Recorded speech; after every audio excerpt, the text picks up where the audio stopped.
यहाँ कर्फ्यू है ना दंगा है, यूपी में सब कुछ चंगा है। और ये तंज मुख्यमंत्री योगी आदित्यनाथ ने विपक्ष पर हमलावर होते हुए कसा। और ये तंज दिखाता है और मुख्यमंत्री योगी आदित्यनाथ के उस सख्त रुख को भी दिखाता है कि अब उत्तर प्रदेश हर हालत में योगी सरकार के द्वारा जो कदम उठाए जा रहे हैं उनके माध्यम से, उनकी बदौलत अवैध बांग्लादेशी और रोहिंग्या जो हैं उनसे मुक्त होगा। यानी कि उत्तर प्रदेश हर हालत में घुसपैठियों से मुक्त होगा। नमस्कार, मैं हूं यतेंद्र शर्मा और कड़क की बात कही में आज चर्चा उन कदमों पर जो मुख्यमंत्री योगी आदित्यनाथ के द्वारा उत्तर प्रदेश में, वे कदम जो मुख्यमंत्री योगी आदित्यनाथ द्वारा उठाए जा रहे हैं कि किस तरह से अवैध घुसपैठियों से उत्तर प्रदेश मुक्त होगा। तो सबसे पहले जब मुख्यमंत्री योगी आदित्यनाथ ने विधानसभा में विपक्ष पर निशाना साधा तो कई सारे पॉइंट्स ऐसे थे जिन पर उन्होंने विपक्ष को घेरने का काम किया, लेकिन घुसपैठियों की समस्या पर उन्होंने तंज भी कसा। यानी कि तंज कसने से भी वो चूके नहीं और साफ तौर पर कहा कि जब बांग्लादेश में कोई हिंदू मारा जाता है, कोई 7 साल की बेटी जलाई जाती है, हिंदुओं के घर जलाए जाते हैं, तोड़े जाते हैं, लूटे जाते हैं, उनको मारा जाता है, बेरहमी से कत्ल किया जाता है, तो किसी की भी आवाज़ नहीं उठती।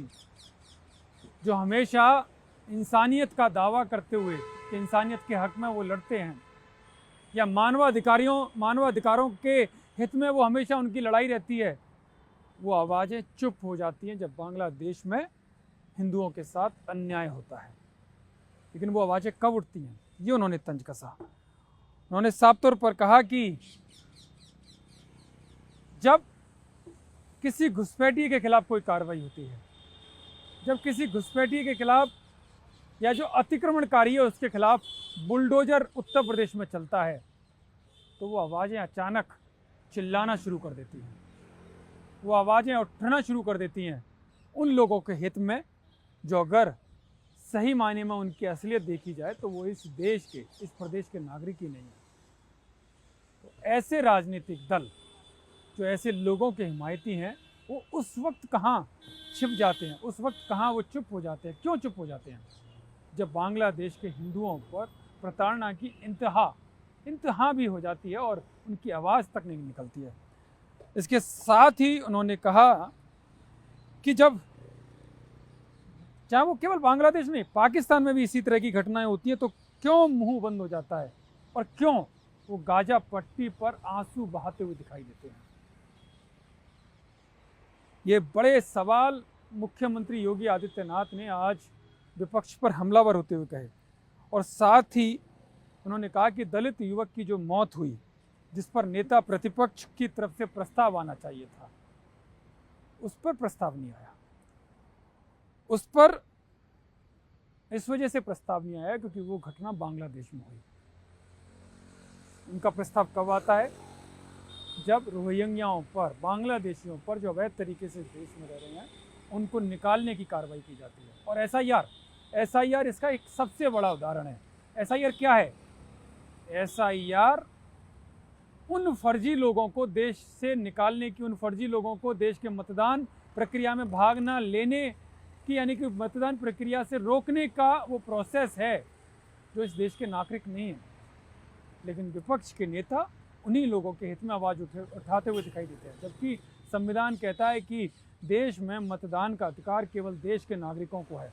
तो संविधान का उल्लंघन कौन कर रहा है, ये समझने की कोशिश करनी चाहिए।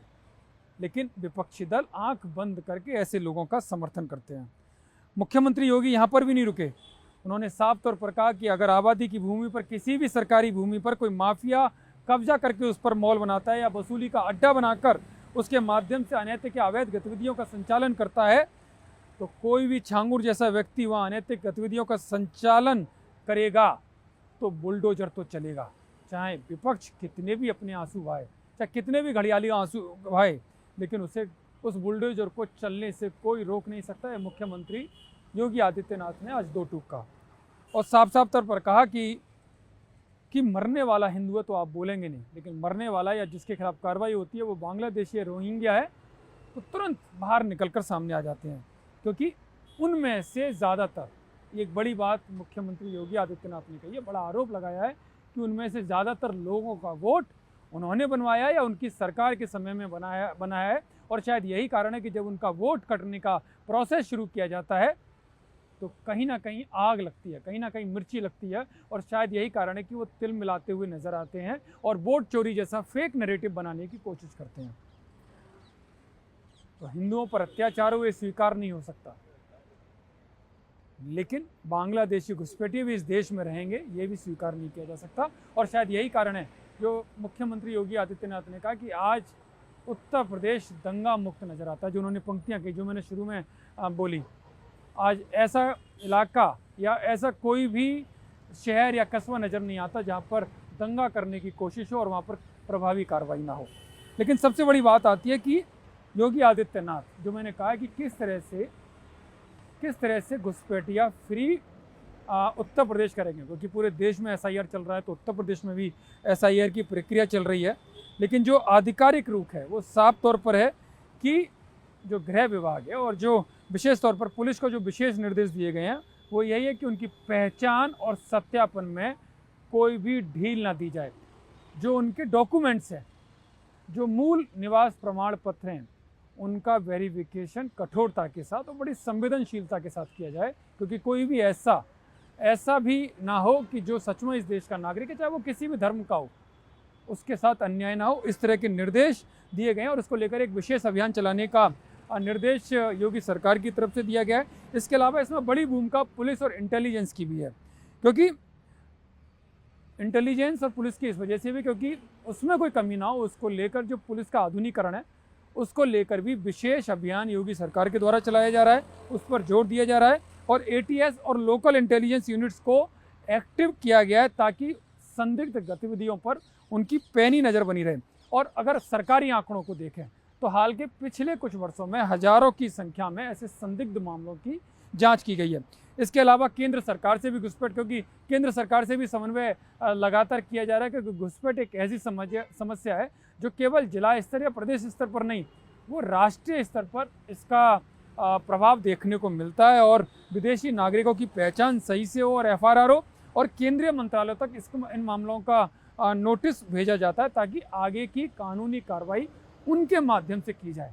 क्योंकि जब विदेशी घुसपैठ का मामला होता है, विदेशी घुसपैठिए जब देश में घुस आते हैं तो जो नियम कायदे कानून है उसमें देश की भूमिका बड़ी महत्वपूर्ण होती है और उन्हीं के माध्यम से आगे की कार्रवाई की जाती है। तो इसको लेकर केंद्र सरकार से भी समन्वय पर जोर दिया जा रहा है और कानून के तहत कार्रवाई हो, क्योंकि मुख्यमंत्री योगी बार बार कह चुके हैं कि कोई भी निर्दोष के खिलाफ, चाहे वो किसी भी धर्म का हो, किसी भी निर्दोष के खिलाफ कोई कार्रवाई नहीं होगी और कानून सम्मत कार्रवाई होगी, जो संविधान कहता है उसके अनुसार होगी। कुल मिलाकर कानून व्यवस्था, तकनीक और प्रशासनिक सतर्कता के जरिए और जो SIR अभियान चल रहा है उसमें जो डॉक्यूमेंट्स हैं, मूल दस्तावेज हैं, उनका सही तरीके से सत्यापन हो और उसके बाद प्रभावी कार्रवाई हो। इसको लेकर योगी सरकार ने फुल प्रूफ योजना बनाई है और वो खुद आप देखेंगे कि मुख्यमंत्री योगी प्रशासनिक अधिकारियों के साथ, अपने सांसदों के साथ, विधायकों के साथ लगातार संपर्क में है और वो हर जिले में, हर मंडल में